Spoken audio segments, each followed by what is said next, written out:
students think that they should be more farther along than they actually are. Less than 30% of Americans that go to college for a degree end up using that degree once they graduate. Yeah. Whether you're in college or not, you know, you reach the age of 18 and you instantly have the pressure of like, you're a grown man, you're Figure a it out. grown woman. Like, what the heck are you about to do? Yeah.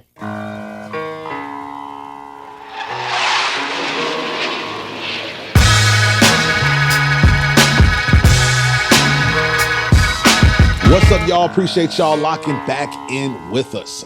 Hey, I don't know how long you've been rocking with me, but I used to have a podcast audio forum called Compelling Conversations. I got a lot of requests to bring that back. So we're bringing that back live to you here today. I have some awesome gents here with me. I've known these gentlemen for quite some time. I think it's going to be super beneficial and super helpful for you as you are on your journey and living a compelling life. So let me go ahead and introduce these gents. I got the awesome Tyler, the Creator. Not really Tyler, the Creator. That's just a nickname that I call him. But I got awesome Tyler here. He is a USF student director. USF, so that's University of South Florida student director out here in Tampa. I also have my man Devontae Anderson here. He is the founder and owner of Drip and Grace, co-owner of Drip and Grace. He is a creative. He is a husband. He is an awesome man of God. He used to do character coaching, character development at UCF, University of Central Florida in Orlando, Florida, working with a lot of the student athletes. But that's just a soft intro. Devontae, tell us a little bit more about yourself, my man. Appreciate it. Like you said, my most important thing right now, I am a husband of a beautiful, wonderful bride of mine. Come on. It's my first calling and my biggest one, my first priority. And so Come on. I'm honored to be that, to have that title. And but yeah, I did some character coaching. UCF, you know, we don't mess with USF. You know, I don't know who. I don't want no smoke. I want no beef here. God allowed one of my best friends to go to USF, but he's there. You know, but I'll give him grace. You know, dripping grace. But dripping grace. Yeah, did a lot of character coaching. That was my first career stint after college, and I was honored to be able to do that for about 7 years at UCF and at Baylor, and then at UCF again. And so, did a lot of leadership training, career prep, help the student athletes get involved in the community. But the whole premise was to how can we best help you navigate your life during college the best that you can, but then how can we also help prepare you for the transition that follows? And so I love it. It was a gift to do that, man. It was fun. I love it. I've been blessed to work with both of these gents. Some work at UCF, working with the student athletes and FCA, Fellowship Christian Athletes, as well as at your former school, SCU, Southeastern University, was able to do a workshop there. So seeing you guys in real time was great, because you guys definitely led the students well. And both of you all highlighted on something that you shared, the character development aspect of it. A lot of time, I like to call it the intangibles. School, it prepares you for, education, obviously, and gives you credibility and expertise in a specific topic or arena. But those intangibles can make or break your life. Sure. So I love the fact that you guys harp on that. Love it. Well, that's why I wanted y'all here. As I think through the framework for what I would love these type of conversations to look like, I think you all could speak to it well, because you're living it in real time. It's one thing for us. When I say us, the 30-year-olds or the speakers or the educational consultants to come in and go, let me tell you what young adults are going through. And it's like, dude, you haven't been a young adult in about 10 years. How do you know what they're dealing with in real time? Now, some things will never change, but at the same time, we live in a different world, a different landscape. So I think you all speak to it well, because you're in it real time. So let's break down like the current generation. Like, what are some common things that you are hearing from the students, or even from like a character development? Like, okay, I hear what you're saying, Devontae, I hear what you're saying, D, but like, this is what I'm dealing with on a day-to-day. So break that down a little bit. Yeah, I think one of, when we're actually in making the curriculum, right, one of the major topics is mental health, mental health and what that looks like.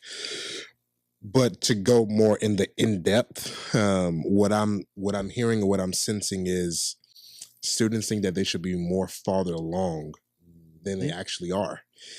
And I think that one speaks to some students don't really value the process of working through and walking through seasons of life. And some students, they want the purpose. They do have those big dreams and big aspirations, but they're forgetting the now.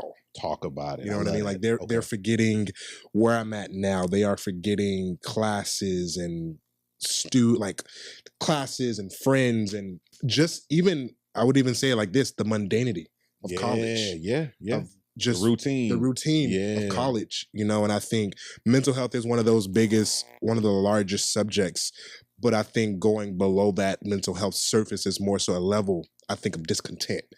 I think that's what it's really boils down to, a level of discontent of they're not content with where they're at in this season of life, and they would like to be a little bit further on than where they're at right now in life.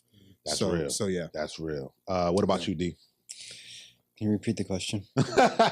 Sure. So talk to like the now. Just what are some of the common themes?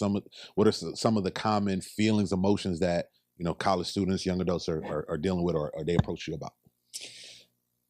Yeah, I mean, I think aside from mental health, I think mental health is one of the key factors that drives their thoughts. A lot of it is just the pressure of what comes next, man, because there's, whether you're in college or not, you reach the age of 18, and you instantly have the pressure of like, you're a grown man, you're Figure a it out. grown woman, like what the heck are you about to do? Yeah. Right? And everybody's eyes are on you. Yes. Like, Jason, what do you you want got to do going with on? your life? Yeah. What job are you gonna get? Like, are you applying places? Are you gonna, like, what are you gonna do? Yep. Right. And so not only, I feel like naturally as humans, we have a natural pressure within ourselves to be like, okay, I need to figure something out. But then now you have parents, friends, mentors, just the world. You feel like the world's looking at you like, what am I doing? And so there's a pressure, man, that is the what's next mentality. And that's something that's very difficult to navigate. For sure. Sure. And if you don't have the right support around you while you're navigating that, I sense a lot of young adults just begin to get stuck and paralyzed because the pressure is so much that they just do whatever is at their fingertips. And so big facts. I think I was talking it through with somebody, and they were just saying a lot of young people are crumbling in the process. Because when you said process, that's what popped in my head. It's like, it is a process. Sure. And for some of them, basically they were saying the difference maker for those who come out of college successful, they have a plan. And then they allow the plan to work on them. Sure. Or the others, they crumble in the process. So when you say process, I think that's huge. So I'll speak from even my point of view. I think so many young people go into that. I want to just put it on college, that next level in life, that next phase, that 18 through 22-ish phase, without a vision. So, and then they're looking to an educational system to give them a vision. And that's not what it's designed for. It's a process. So one of the best things that I was able to work on and develop, and I got some of the best reviews, is Compelling Vision Workshop. So working through young adults to go like, look, you're here why are you here? And they're like, well, my parents told me, like you said, I'm 18. I got to get out of the house. I was just told, and I was one of those too. You're going to college. So for me, it was like, all right, that's just the next thing. Sure. But I didn't know what I was going to college for. So I was looking to them.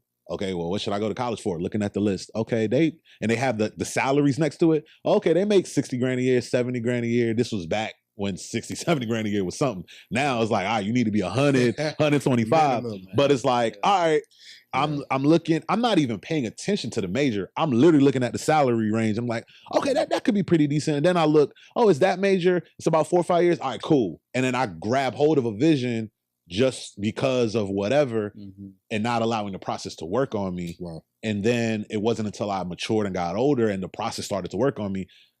That's why a lot of students, they change majors, because it's like, oh, wait a minute, they went into it without a vision. So talk to me a little bit about like the importance of having a vision. When you talk to people, I read a statistic the other day and it was just like it was the reverse. It was like less than 30% of Americans that go to college for a degree end up using that degree once they graduate. Yeah. So when I think about the 30%, engineering, okay, you're going to use it. Nursing, being a doctor, you're going to use it. But like sociology, psychology, business, I have an economics degree. I guess I am kind of, but I'm not really using my economics degree. So speaking to just the importance of like having a vision. Now the vision will evolve and grow, but what are some of the things that y'all hear or like would want to share with those who like don't have a vision or maybe going into it or they're in college without a vision? Mm-hmm. Yeah, I think when it comes down to vision, I think it won't be clear until you know who you are. Okay, elaborate. Let's get into it. Let's get into it. And it goes back to, I guess, the process word of I don't think your vision will actually truly be clear until you actually do that internal work, until you try to find that deep sense of purpose and longing. And I'm a faith guy, so I lean more in towards my faith, and so I think vision is not going to really get clear until it's rooted in something. Talk about it. And so I think that vision is great and we need it. But I think what we've been speaking on is you have to really get clear on who you are as a person and your likings and what you're inclined to and what your passions are. So you have to have like those self-awareness assessments and things of that sort, so your vision for your life can get really clear. So I think it's very important because it guides you and it leads you. Vision, it guides you and it leads you. But in order for that to guide and lead you, you have to know who you are. Yeah, absolutely. Big facts. Yeah, big facts. Yeah, and I'm glad you said that, Tyler, because that is when I talk about vision to myself and to other people, I always say that values drive vision. Sure. Vision doesn't drive values. Good. Okay. Break that down. A lot of times I'm just going to say people, a lot of times we try to get vision and try to pursue vision, and then we try to figure out, okay, what's important to me with what I have. Yep. Right? With this vision versus to what you're saying, starting internal, right? So it's like, okay, values first, what's important to me, right? And when I teach values, I think about core values, right? And so I play football in college, and don't be humble on here. Let's loosen up a little bit. He's a champion, y'all. He's a national champion. Don't let him fool y'all. Don't let him fool y'all. No. Anyway, we're not. That's not what the podcast is for. It's not what the podcast is for. But being an athlete, I think sports all the time. And so when I teach core values, I teach, and it doesn't have to be sports, but just working out. Right? When you think about your core, what's the purpose of your core? Break it down. I don't know, because I'm in this weight loss journey and I've been stuck for like the past however long. Why is your core important? It's the most stable part of your body. It's the most stable part of your body. Talk about it. Impacts any other workout or regimen you want to perform. Yes, it stabilizes your entire body. It impacts your entire body. So, for example, if you're doing squats, core tight. If you have a trainer, they're gonna be like, keep your core tight as you're going down. Good. Right? Because it stabilizes you. And so when I teach core values, it's you need to know your core values because that's what's going to stabilize you in all phases of your life. Talk about it. So before you think vision, you need to think about what's going to keep you stabilized as you carry that vision out. Talk about it, bro. And it's a matter of, okay, what's important to me? What keeps me grounded? What keeps me anchored? That then is going to drive my vision, because then I'll be able to have a healthy pursuit of something. Good. Versus, to your point, 60,000, like 70, 100,000, boom. Okay, I'm gonna get a 100K job. Exactly. But then I get into it, but it doesn't align with anything of what's important to me. Yeah. Right. And so a lot of people fall into different positions or fall into a vision, but their lives are so shaky. Wow. Because they have it backwards. Good. So I always say vision or values drive vision. Vision does not drive values. No, that's so real, bro. Because like both of you all said, life is gonna life. And even as before we were recording, we were talking about how life is life in almost all of our lives right now. But it's like life is gonna happen to everybody. So I think where a lot of people go wrong is they jump into it with a lack of vision, without clarity, and where they're going, as well as in that. It's, to be honest, that's some formidable years right there. 18 to 21. I heard somebody say, hey, those are the most prime years of your life, meaning the decisions you make between 18 to 21, it's going to impact you for the rest of your life. I know some individuals went to jail, got locked up. They were able to get out, but now you have a record. So something foolish and stupid you did at 19, 20, it'll follow you. I don't say for the rest of your life, but it'll follow you until it gets off of your record. And depending on what the case may be, it may never get off. Having kids, it's a blessing, awesome. But I know a couple individuals, they're not with that individual, and now they're having to pay child support for the next 18 to 20, whatever many years. So, but on the flip side, you can make some great decisions and it'll impact you for the rest of your life. So a lack of vision, but then also, since they're still forming and identifying their values and not really knowing who they are, they make rash decisions without realizing, wait a minute, this doesn't align with who I am. So I critical, man, critical. One thing I shared, so both y'all hit on, and hopefully now y'all see why I have these awesome gents here, because they got a lot of nuggets and a lot of jewels that I feel like could be super beneficial and helpful. But when I shared with you guys the vision for Compel, and I'm like, look, we hear a lot about personal development. We hear a lot about leadership development, spiritual development. We're all, men of faith. All of those elements are super important for sure, but there's a purpose development that doesn't get spoke about a lot. And it's just like, we have to have a vision for our lives. We have to have a deeper meaning behind the vision, as well as we got to know who we are, so that way we can be able to walk that vision out. Well, I know both of you all share with me some of the elements as you all on your purpose journey. So share with me a little bit about maybe some lessons you've learned about discovering your purpose, about now that you're walking into your purpose, maybe some lessons that, man, I wish I would have told myself 5 years ago, or my 21-year-old self, as it relates to purpose. What would you want to share to your 21-year-old self? Sure. You got it. Man, so I've been through a lot of different transitions between the age of 17 till now. Talk about it. I'm from California, but I ended up at West Point Academy. I'm gonna go rapid fast. So I went to West Point Academy in New York. I was there for a year and a half. Left, went back to Cali. Went back to New York to Stony Brook University. Got my undergrad. Got my master's. Played football. All that good stuff. Went back to California. Then I went to Florida to work at UCF. Then I went to Baylor in Texas to work there. Then I went back to Florida, back working at UCF. Then I worked at Northwestern Mutual. And then I worked in a nonprofit. And then now I start my own business. All of that between the age of 17 and 32. Ooh, okay. And so when I think about, okay, what would I have told myself? Yep. To prepare myself for all of that. Yeah. Because God, there's no way I would have ever told you. I barely knew I was going to make it out of California. Wow. And I've lived in 3-4 different states now. Talk about it. The biggest lesson, and this sticks with me, hopefully it's a sticky statement, is that purpose is permanent, calling is changeable. Good. I need to dap you up. Talk about it. So purpose is permanent, right? Like we're all we have a purpose here, right? When you think about obviously your phone, right? Your phone has a purpose. Like, you use it to call, to text, to communicate. Right? Yeah.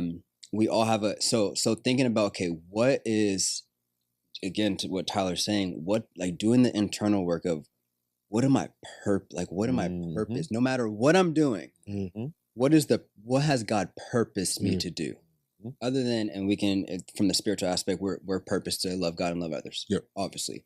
But what else what does he purpose me to do no matter what my hands touch? I love it. And so for me, I'm purposed to hold a space of grace for no matter what I'm doing, no matter who I'm communicating with, no matter what skill I'm using. Calling is changeable though. And that's what as you see, I've been so many different places, right? He may call me into when I was at UCF, I was there. He called, let's just say he called me into student athletics, right? And then I went from student athletics to the financial industry in Northwestern Mutual, a large corporation, downtown Orlando. Yep.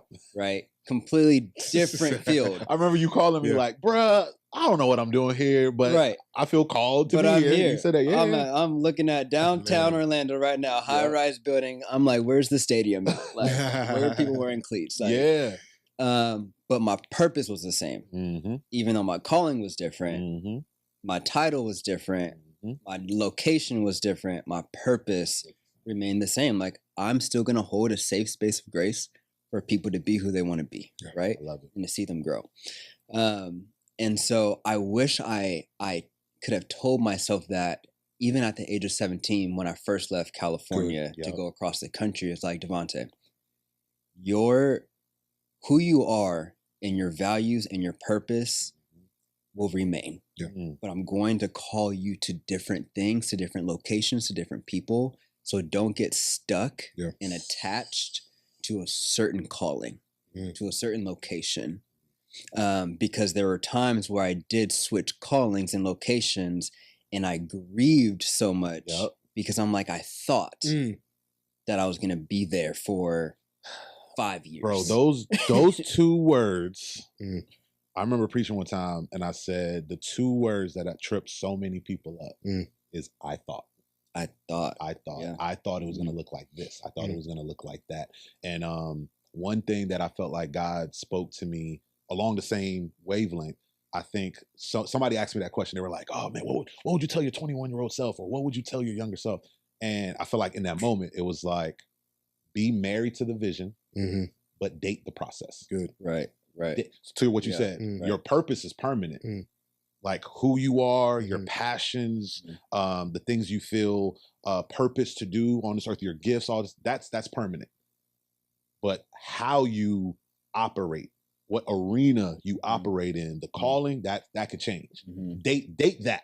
Don't be, because to your point, it's like, oh man, I thought I was going to work at this place for the next 10 years. I had my plan. I thought I was going to work at this church for the next 10 years. I thought I was going to work at this place. I thought I was going to start my business. And it trips so many people up with the I thought. And like you said, it's a grieving process and feeling, and they go down the rabbit hole of anxiety and mental health. And it's just like, well, who told you? I ain't tell you was going to be there for 10 years. You told yourself you was going to be there for 10 years. And it's just like, okay, learning to date the process and allow the process to work on you is critical. So I love that, bro. I love that. I love that. What about you, man? What would you tell your 21-year-old self, or as purpose became more alive and clear, like how did you navigate through that? I think for me, man, I think it's simple. I think it's 3 words. It takes time. It takes time. Okay. Yeah. Let's go there. I love it. Yeah. I think like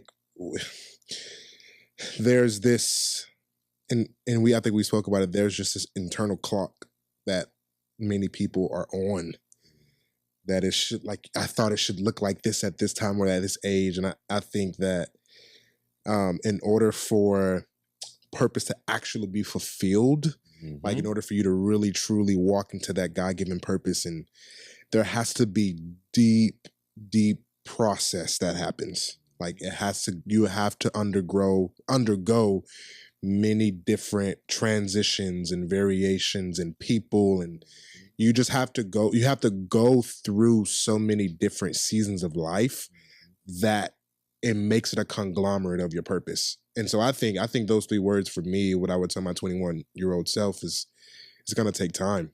It's going to take time, and you have to really trust the timing and trust the process. Trust the process. Like really trust the process, and not try to get out of it, not try to run away from it, but really submit yourself to that internal process that, because it's already set in stone. God has already written everything. He's already orchestrated how everything is going to happen. Now it's just you walking in it. So like, yeah, like I don't know who said this, but someone said of He's looking. God is at your end, looking at you from your beginning. Okay. So he's already at your I love the end. visual. Yeah. He's already at your end. He's at the finish where it says finish on your Yep. life. He's already there. So God's already there. And he's looking at you at your starting. Yep. Encouraging you to come on. And so trust the process. You're going to go through, but he's already there at that finish line. Yeah. So I think for me, I would tell myself, my 21-year-old self, is that it takes time. And so, yeah, it takes time. It takes time, and God's already at your finish. I love it. He's already at your finish.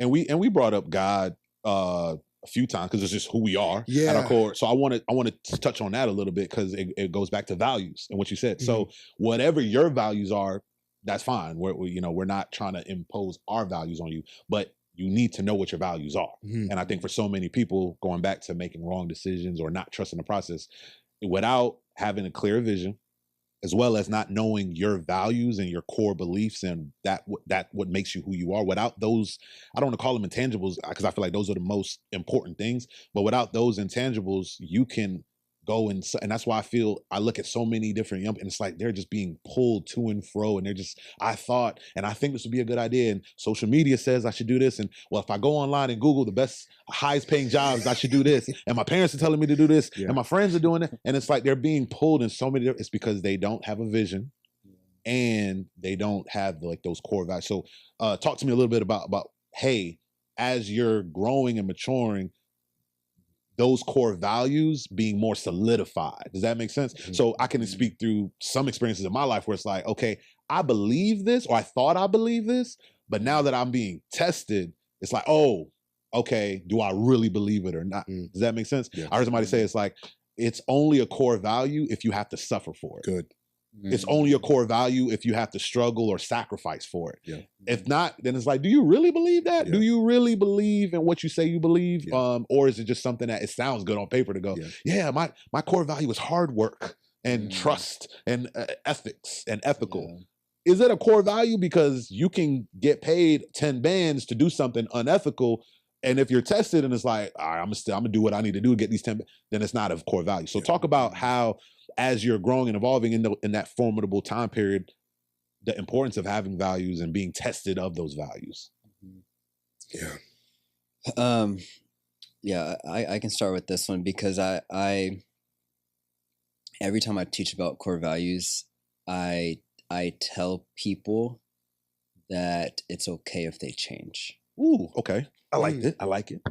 Because a lot of times we may think, okay, I'm 21. I say my core values are family, faith. The family, faith, fitness. Family, faith, fitness. Finances. All that good stuff. Right. And then you live some life. you live some life. Family starts happening. What? Right? Is it a core value? Hard challenges start happening. Your faith starts getting shaken. Right? And like for me, just from personal experience, I was that person. Family. It was faith. Yep. Family. Fitness. I remember you telling me that's probably the core. Yeah. Honestly, it was probably the 3S: faith, family. I know it's for sure faith and family. And then I lived some life going through, the 21 to 27-year-old age, and I realized, okay, my personal well-being is my number one value. Good. And I say that, and it wasn't like I knocked faith out of it. However, faith to me personally isn't really it's not a value. It's my lifestyle. I love it. That's I love good. it. And so faith in God is like, it's just a known. It's like that is, my values fall under my faith. That's good. That right. part. And so I took faith out. Like that's just who I am. Yeah. And so then I started to live, and there's no knock on order for anybody. People can still have family first. I love my family, obviously, but for me, my personal well-being is first because I know there's like not everything's about me, but a lot of things start with me. Talk about it. Yeah. Yes, And sir. so if I'm not well, Yes, sir. then my family is going to be impacted by Yep. my unwellness. Yeah. Right. And so that's why I say your values can interchange. They can, once you live enough life, you can really gauge on, okay, I'm saying family's a value, but I ain't called my mom in 2 months. Yeah, exactly. So I was like, hey, bro, like, exactly. is that really a value? a value Yeah, of yours, exactly. right? So let's reevaluate that. And so you really evaluate your values based on your time invested and the importance and when you're tested and what you have to sacrifice and those different things. And so I just really think it's important to put your values in a space of grace of like, hey, they can change, man. They can get knocked out. They can come back in. Just really in whatever season you're in, take some self-reflection and say, God, what should my priorities be? Mm-hmm. And if you're not a believer, it's just, what in my life right now, what should my priorities be? What should my values be? Should they be rearranged a little bit? And just go there. So no, that's so on point. And y'all reach out to me. You're like, bro, I don't know how you got work, you got business, you got family, Turo. I got like all these different businesses, and bro, you speaking, kids, dogs. It's like, bro, and it's what you just said. It's like understanding that life is cyclical. So there's going to be some seasons where I need to spend more time on my marriage because I know in the next season I may be traveling and busy. We're in a season right now where my wife she's a hustler too. She's out doing things, she's traveling, whatever. So we may not be able to spend as much time together the next month. We don't know that. Sometimes we can look at our calendar and plan for it, but we don't know what doors are going to open up. So if we're feeling in our heart, you know what? Let's be intentional with, if family is a high priority now, it's still a value, but we just got to invest in it a little bit more now. Okay, that we may have a hectic schedule where faith is just who we are. Whatever. I like to start my mornings praying, doing a devotional, reading, whatever. If the season's crazy, okay, I need to adjust my mornings where I may not get enough sleep or whatever, but I need to have my value. So what you just said, it's so on point. It's like understanding that things can evolve, things can change. My big nugget and takeaway would be test your values. Right. Test your values. And what I mean by that is when you test your values, and sometimes life will test your values for you, embrace that testing season, because then you could really identify, is this a core value? Is this really a core value of mine? Or was this passed down from my parents? Was this something that I heard in church or heard by my friends and I just, that sounds good, I'm gonna grab hold of it. But test your values. So if finances is a value, so for me, finances is a value, and we shared a little bit about it earlier. It's like, I want to be able to help my family in a greater way. Few different family members are in need in different ways. And once again, God hasn't said you have to do those things. Right. It's just an impression. So as well as legacy and all this other stuff that I want to be able to leave behind. So if it is a value for me, then okay, them J's do look fresh, but it's a quote unquote sacrifice. It's in that example, it's a small sacrifice, but hey, you may not be able to do as much date nights. Hey, you may not be able to just in this season because you need to save to hit your mark to whatever. So test your values, What about you, man? What about you? Yeah, I think going back to what Devontae said, and I think it's kind of like a sticky statement in regard to values. I think stewardship is not selfishness. So being a good steward over something is you not being selfish over it. Yes. And I kind of setting that up in regard to the context of making sure your overall well-being is great. So then from that, everything, it flows down to your core values and everything, like your core values down. So I think stewarding who you are, stewarding your mind, your body, your spirit, your health, that is so important, because your other values will be affected by your stewardship of your personal self. So I think, I think that's something in regard to that, is just kind of being a really good steward over what you have in the present moment. For sure. And then it'll lead to something greater, because at the end of the day, as you go to greater things, you start at the bottom in the next season. I like that. I like that. I like that. Elaborate. You know what I mean? Elaborate. I like that. So as you walk into a new season, you're starting in that new season on the bottom. That's your floor. That's your floor. Yeah. Yeah. And you have to build from that floor to whatever, and they have to steward that the floor well, so you can then build up to the next. And then, as you stewarded that so well, okay, let's go up to the next level. That next level is your floor again. Talk about it. Build it up, steward it. So I think really being a good steward over your seasons of life, taking everything you can out of it, building the right relationships, investing in the right relationships, I think is really key. And what Devontae said about my overall well-being is a very big priority, because everything from that flows from it. For sure.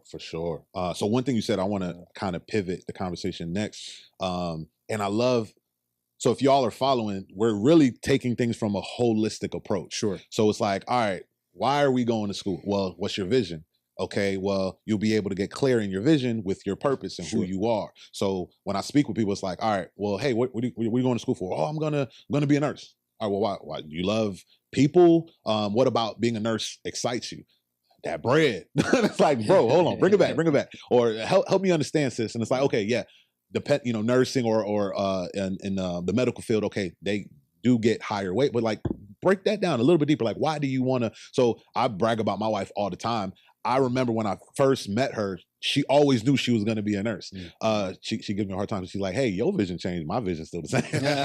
I was going to be a lawyer, a sports agent, whatever. And then God was like, "Nope, you're going to be pastor, speak, whatever." Anyway, but she was like, your vision changed. Mine is still the same. But she always wanted to be a nurse. And I said, what sparked that about? Like, what took place for you to go? And she said she went to visit somebody in a hospital sick, and the nurse that was taking care of them was so unthoughtful, was so mean, she was asking the patient, I don't know if it was a family member or somebody, but she was asking like, "Hey, how are you doing? Are they taking?" She was like, "No, every time I ask them something, it's like I'm bothering them or whatever." And at like 16, 17, she said it birthed something in her to be like, that's not how people should be treated. So going back to even what you shared, it's like, your purpose is permanent. It's going to follow you wherever you go. You may be called. So even what you said, what do you feel like your purpose sticky statement is? It's like bringing grace, offering grace. What did you say? What was it? Offering grace in every, what was it? Every space. So it's like you can deliver that in so many different arenas. So whatever it is for that individual, it's like, okay, if that's who you are, bringing care, bringing, showing support, showing hope, bringing hope to people. I love I think it's like one of the Florida hospitals mission statements or it's like bringing hope and healing to people in need. Like if that's your purpose and who you are as a nurse, you should exemplify that. So anyways, I digress. The point I'm trying to make is having a purpose behind why you're going to school for it. So now it's like, oh, you have a deeper meaning for that. So school is going to school, life is going to life. There's going to be some semesters where it is mundane. It's like, man, I don't feel like going to this class. I don't know how the heck chemistry has to do with anything. I'm never going to use algebra or statistics for whatever. But you have a vision behind it. So being able to navigate through those seasons where it may not make sense would help you on the other side. So going back to this holistic conversation that we're having, it's like, okay, have a purpose, have a vision, then also make sure you know who you are at your core, your values, beliefs, all of that stuff. I think that's why a lot of people struggle with anxiety and mental health. We started that a little bit earlier. It's like looking at the generation now, mental health issues and anxiety and stress and depression. I think that's why it's at all-time highs, because all of those other elements aren't in line, and it's leaving a lot of them, like you said, man, I thought I'd be done by now. I thought I'd be here by now. So I wanted to kind of talk that through a little bit. What do you kind of hear about anxiety, or what are some of the stuff that you feel students are saying, or what are they coming up to you talking about? Yeah, I think the anxiety about it is, because so as a college student, you're doing so much, and you're trying to juggle so much, and I think that the anxiety that what I've received is, am I good enough to be able to steward all of this? And so I think it goes back to that internal piece. of they're coming to me. Like I've had conversations of, man, I just don't like everything that I'm juggling and trying to manage and trying to do. Sometimes I just don't feel good enough to do it. Yeah. And I think that's where a lot of the anxiety comes from. Yeah. That's real. What about you, man? I'd say stepping into the unknown. You have, whether you're in college or not, you go from whether it's you're in your parents' house, your guardian's house, your family's house, and you know what you're doing every day. You know who you're around every day. You know what your home is. You know all that. You're in college. You got your classes. You got your schedule. You know what you're doing. Your major, all those different things. But then the anxiety comes from, it's like, okay, what's next and how am I going to navigate the unknown, whether it comes from a new job, a new opportunity, when it comes from making new friends. Yes. I'm around new people. Yes. I'm in a new location. There's so many different, factors, right? Because you can go from such a stable environment being in college into just the open world. And so it's like you're in this one location for years. Yeah. Good. And then now, fly bird. They're like, for example, you may be in one location in Orlando. Yeah. And then the next thing let me bring it to my life. You may be in one location in California. Yeah. And then the next thing you know, you're in New York City. Talk about it. And you're like, oh, this is a whole different culture. People are fast paced out here. I'm chilling. Like you see, I'm on your Cali vibes. Right. Everybody moving fast. And so it's the anxiety of like, okay, how what's next and how is that going to make me feel? Right? Okay. How is that going to impact me? For sure.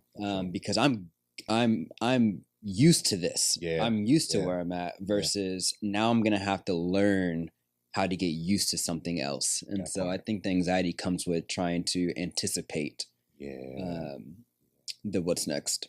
So real.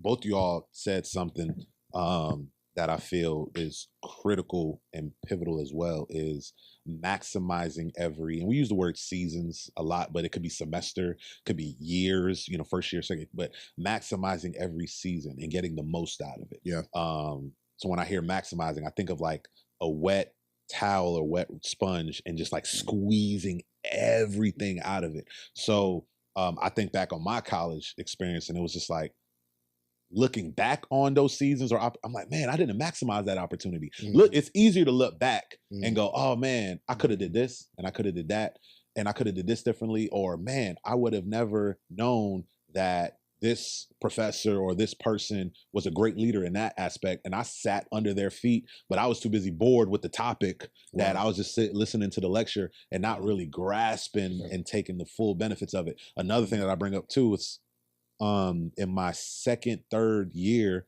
there was a couple of students that were investing in something. So one group that were investing in something ended up taking off. I had the opportunity to be a part of it, but being stupid and not paying attention, not maximizing my opportunities, that opportunity was squandered. Then being a part of another group of students, this is when they first heard of Bitcoin. They were like, bro, you got to jump on Bitcoin, bro. You got to da-da-da. And I'm like, nah, whatever. Now, granted, we can look back now and be like, oh, man, I wish I would have. But this is what I mean by maximizing opportunity. So what I'm trying to get at is, as you talk about navigating different spaces, this is the season of your life to like expand and get out of your comfort zone and be introduced to new cultures, new societies, new whatever, new ideas. Like I said, test your values. If you grew up in a household that were, a Christian household, so to speak, have conversations. If you feel strong enough, if you feel like, you know what, my faith is strong enough, read other things in my opinion, when I did that, it only confirmed and built a stronger foundation for my belief system, because I was able to test the water, so to speak, and really, hey, why do you believe what you believe? Hey, tell me a little bit about your religion. Hey, da-da-da. So I think that's the opportunity where we can really maximize those spaces and that time. Yeah. Because to be honest, let's just be real. You don't have a lot of responsibility. Like, you only have to worry about you. Yeah. You know what I mean? Unless you get married in college or post-college, whatever, or for the most part, you just got to worry about you. Eating ramen 5 days. Like, at the end of the day, you just got to worry about you. So that's the opportunity to take risk and get outside of your comfort zone. Yeah. Do it in a healthy way, but don't be afraid to do that. Because now, as you come out on the other side of it, you could be more cultured. You could be more prepared for those opportunities where, you're in Cali, but now you may get asked to go to New York, and it's not a big culture shock because you were introduced to it a little bit. Does that make sense? Yeah. So I definitely talk about maximizing opportunities. What would you share to some people to be like, hey, here's some stuff that I learned that could help you maximize this season? Yeah. I would definitely lean into the topic of relationships. Yes. In that every person that you meet is going to serve you in a way. Okay. And so humility teaches you that everyone has something that they can bring to the table. And so when you come in with the posture of just wanting to learn from that person, you will learn something. Yeah, you will learn something, even if it's something that you don't want to learn. So I think coming in when you're maximizing your seasons, you will definitely see that people are the main constant in every season. And when you learn that people are going to be in every season, in every area of your life, you learn and you just come with the posture of just really being a student and wanting to learn what is it that you've learned that can kind of knock off some years of what I'm trying to learn. So I think maximizing every season, I think it goes back to me. My thing is maximizing those relationships, getting everything out of them. And even then, I think also too, that you also have something that you could bring to the table, even in your young years. Yes, you have experiences, you have knowledge, you have a lot of different nuances that you look at from a different lens from somebody who's 50 or 60 who's older than you.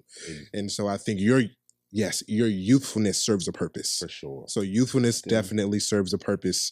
And seeking those relationships, building those friendships, building those relationships, is that youthfulness, it serves a purpose. For you is when you will add value to the next man or the next woman. Talk about it. So we're all men of faith.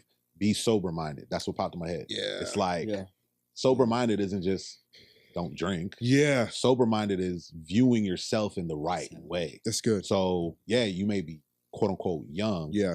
You can still add value to that 50-year-old who because they're looking at you like, hey, so this is my business and I feel like I'm not reaching the you can speak to, well, let me tell you what we want. Let me tell you what da da da da. And you can add value in that regard. You could share. I know a bunch of 20-year-olds that life hit them hard and they have so much wisdom, whatever. So be sober minded. It's like you'll have some individuals where they think they stuff don't stink, or they think like I've been ready. I just need the opportunity. I'm not getting any opportunities.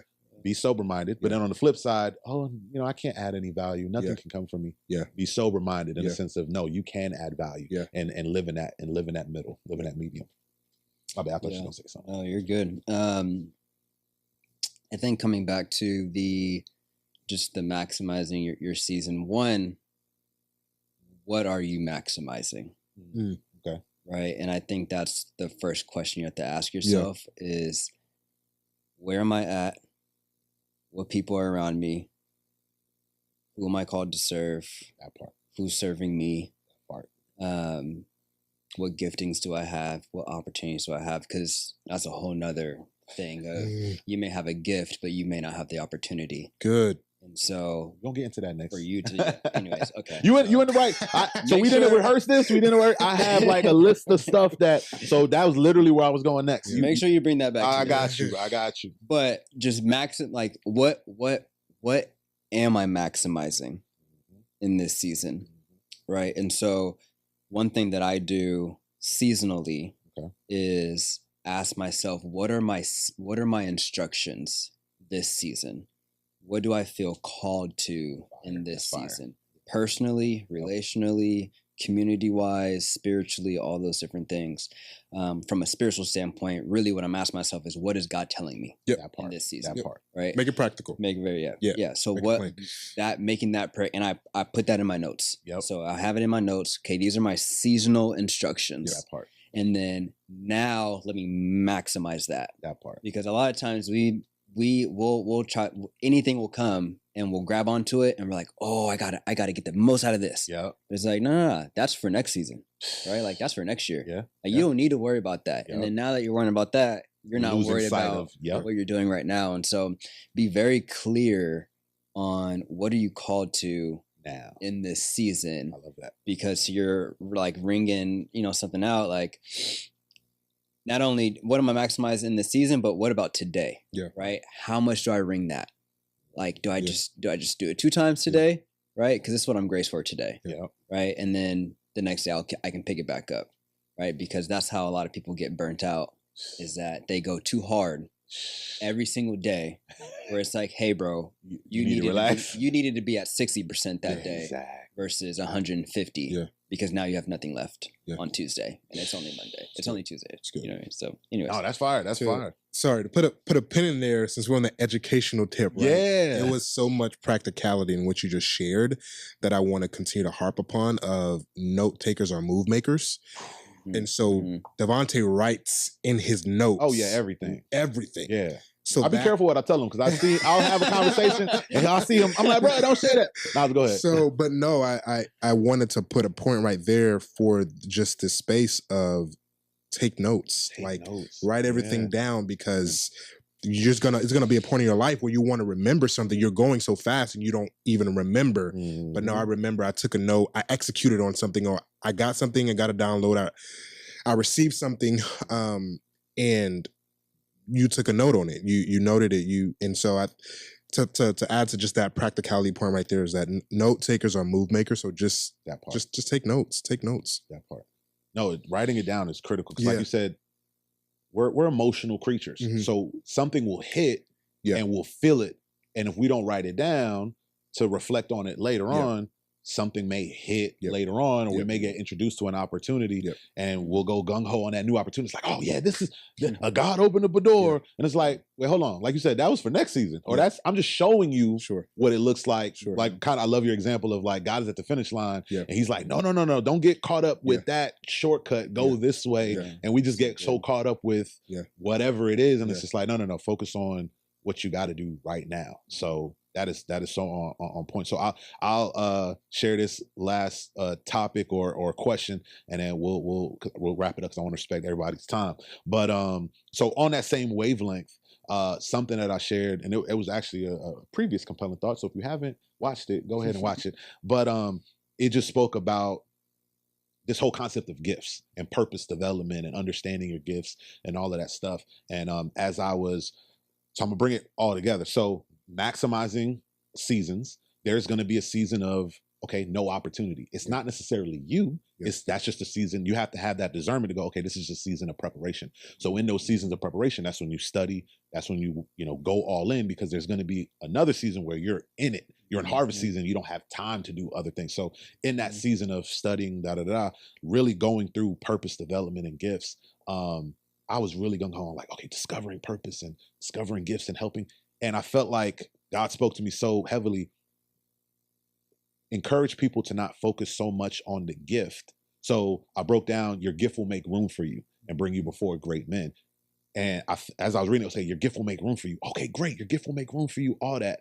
And I felt the impression, remind people that your gift will make room for you, but your character can kick you out the way. Absolutely. Oh, so true. And I was like, okay. And I wrote it down, and I really harped on that. So going back to maximizing, see, he's about to write it down right now. I see him reaching for his phone.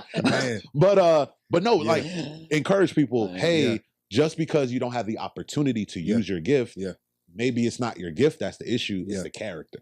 Because you can have an opportunity and now a door opens up and you entered the room and you're like, I'm here, and your gift brought you in the room.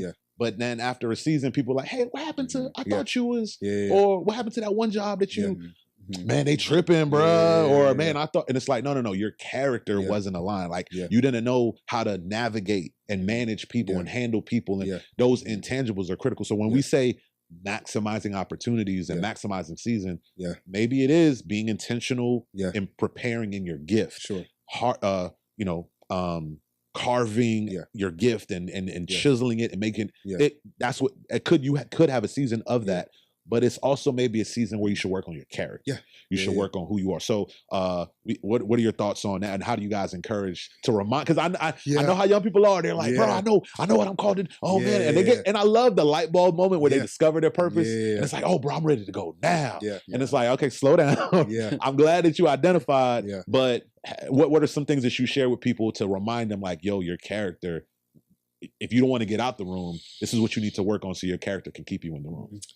So as we're men of faith, you brought up scripture. I immediately go back to who we view as the creator. So Jesus, the ultimate gifted man, but perfect in character. Talk about it. So if we look at him as our true north, he was the most gifted in everything. But he was the most perfect in everything as well. So I think speaking on to that, I think becoming the kind of person that you need to become, that's what I would say. It takes time. Like you said, that was your word, right? But it takes time. It takes time, but I'm looking at it of like a be in one of my mentors said, be, do, have. So you have to become the kind of person to do the kind of thing, to have what you want. Talk about it. So you have to just become the kind of person. Talk about it. What does that look like? Discipline. Showing up on time. Timeliness. Like, don't got nothing to do with your gift. You can be gifted as all get out, but you always late. You're always that. And that right there is something that is so big because it teaches you discipline of, okay, we set this time and I'm going to be there 5 or 10. Like me, I'm going to be honest. I came late. I was stuck in traffic today, but I forgot all about that. But holding yourself accountable. But I think those are like just small intangibles of becoming the kind of person, being more disciplined, being, I would even say like assertive. And I'm not talking about being dominant. I'm talking about being clear. Being so clear on who you are, being so clear on, okay, this is what I'm doing this way. So I think those are just attributes and character traits that you have to have that builds that sense of character within you. Talk about to do the thing, the gifting, to have the kind of thing, whatever you see externally or internally. You know what I mean? So you have to become the kind of person to do the thing with your gifts, to have the kind of life that you want. And the life that you want, I just want to be a good husband and a good father. That's the kind of life that I want. Everything can flow from and that. Everything else can flow from that. So yeah. No, that's real. That's real. That's real. What about you, bro? I was gonna piggyback on him. That's cool. That's cool. Ask the question again. Yeah. No, so I was talking about in the context of your gift will make room for you. And, the conversation that we had was like, all right, I need to have a vision for my life. Where am I going? What's my ultimate purpose? And, okay, I'm developing my gift and sharpening all of that stuff is important. Yeah. But at the same time, your gift will make room for you, but your character could kick you out of the room. Or another way it was revealed to me, another way I felt it was, your gift will make room for you, but your character will determine the size of the room. Oof. So it's like, okay, your gift will make room for you and it got you in the door. Wow. But your character and who you are could only manage so much. Or your leadership ability, you could only lead so much. Yeah. So it's like, your gift made room for you. Cool. And you ever see somebody with an awesome gift? I'm not taking shots. I'm not throwing jabs. I was about to go somewhere and I felt like, nope, don't even say it. But you ever see somebody, man, they have an awesome gift, but it's like they're only doing it on a certain level? Yeah. Or they only have so many people following them, or they only have so many people rocking with them, or they only have this size of a ministry, whatever. Yeah. And it's just like, you have an awesome gift, but your character, your leadership, who you are at your core, people don't like you. You always late. This, that, and the all of those things are those intangibles. So that's kind of the frame that I was talking about. Yeah, and I think to that point too is like how much people can trust you determines the depth of the impact. That's it. Yeah, that's good. and from a spiritual standpoint, how much God can trust you determines the depth of and the size of your audience. Yeah. When I say size, I don't, and it could be millions of people, it could be 5. But those 5, there may be so much depth and purpose in those 5. Talk about it. That God's like, this is like, those 5 can be the biggest assignment that you ever had in your entire life. Yep. Right. So sometimes people get confused on, okay, I don't have, you know, a million followers. I don't have a million followers or subscribers. Yeah. It's okay. But those 5 that you have, they rocking with you. Yeah.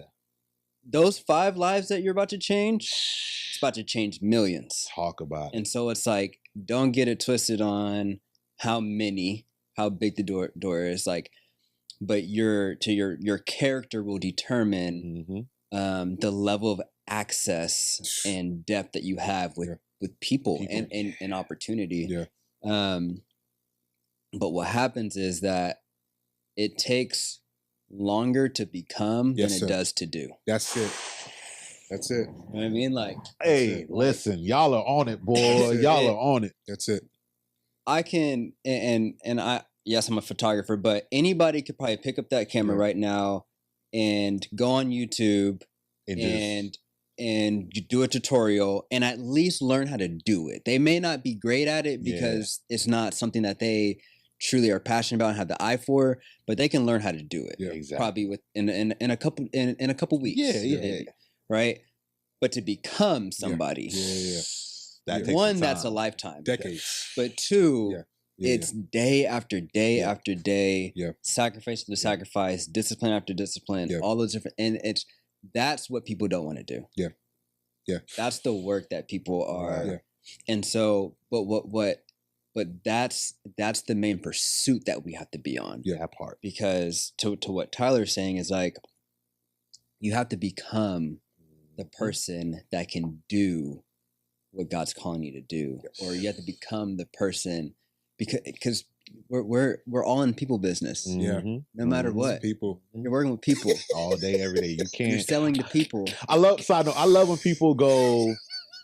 I was about to call somebody out. I love when people go, man, I just want a job where I don't have to deal with people. Oh, and I encourage them. I'm like, there's no job that exists. Yeah, you're saying you want to work remote and work from home and not have to deal with people. But who are your customers? Who are the people buying your product? Are people. People. Customer service, people. Right. So yeah, my bad. You're going to have to deal with people in any industry. Right. Yeah, my bad. And so, and I think that's where I see it especially in the 18 to 30 range, 31 or anywhere between there. It's like we're in such a culture that you can get money quick. Very quick. Start a YouTube channel. Get popping on TikTok. Yep. All these different things where you can get money quick. So people are like, okay, how do I do this? How do I do this? How do I do this? How do I do this? Teach me how to do this. Hey, how do you do that? How do you do that? Do. Missing the beat. They just doing it. doing everywhere. Everybody doing everywhere. Yeah. But it's like, man, but who are you, bro? You're not becoming anybody. You're just doing stuff. And then that's where you see people hit such mental health issues and depressions and because they're sitting there and they're like, I don't like myself. They got all the success in the world. Yeah. I'm messed up. And then what happens, because we, from a spiritual standpoint, because we all as humans, we have to tie a reasoning to everything. Is I don't like myself. So then it comes to, God, why'd you make me like this? Exactly. Now I don't like you. Yeah, exactly. Like, I don't like you, maybe. Or we blame people. Oh, I'm this way because my parents or my dad. My dad did this. It's good. Yep. My dad, and now you tie bad character, you tie unhealthiness to yourself to a permanent identity. Talk about and that's just not like you can change, you can evolve. You may have a depression, you have depression or anxiety but there's resources, right? There's people, there's prayer, there's counseling, all these different things. So isn't it funny? So what both of y'all just said, like with the whole be do have, and we have same coach. Shout out to you, same coach. So it's like actually we all do. Now think about it. Be do have. Isn't it so funny? We can, when you think of have, that's like acquiring things. We can do that in an instant. Yeah. Instant. Bro. On a phone, we can order something and get it. So I can it's get something quicker today to at have 3 p.m. on Amazon Prime right now. What do I need? Amazon Prime 3 p.m. So it's crazy that it's quick to have, somewhat quicker or quick to do. Because like you said, how do I do this? I can just YouTube a video how to do this. So it's quick to do, quicker to have, longer, but it's so long to be. So and that's the process that, going back to what you said earlier, like trusting the process, that's the part that a lot of people are missing. Yeah. That's the They're part just that like, gets stuffed under the rug. Tell me what to And do. eventually you trip over it. Right. Over Tell yourself. me what to do. Just tell me what to do. And like you were speaking about, like, I think like doors will open. So your gift will make a room. It will. Like it will. Yep. And like, but if you've stuffed everything under the rug, you will quickly see that you didn't take the time to be. Yep. You didn't take the time to be, and you're doing all these things, and then you will see like, I don't like myself. Yeah. Yeah. Because I didn't take the time to become. I didn't go through those lengthy seasons to actually become. And here you have all, and people are looking at what you have. And they're looking at people are looking at what you have, and they're mimicking what you did or do, but they're not even paying attention into who you. So if we think about the person that, and it's like, oh man, I want to have the job that they have, or I want to do what they're doing. Yeah. But you're not becoming the person that they became, and it was not sustainable. Ooh. So Quick analogy. Yeah, no, go ahead, bro. Go ahead. Just thought about this. So on your iPhone, Team iPhone, Android on. Yeah. We love y'all, but not I don't we love y'all. I love them. that just hit Tyler's heart. Tyler said, we love y'all, but we don't. So if you're watching on Android, I love you. I don't know what they talk about. But yeah, go ahead. But iPhones, right? You have the face, and I think Androids do too. But you have the face recognition. Yeah. But sometimes, for some reason, some days, right? Put that thing up to my face, and it's like the little circle thing don't read. It like shakes. I'm like, what you mean? It's my face. What do you mean? Let me in. Yeah. Right. Yeah. And so we're talking about these doors, and I feel like sometimes doors won't unlock because they don't recognize the person that needs to be in there.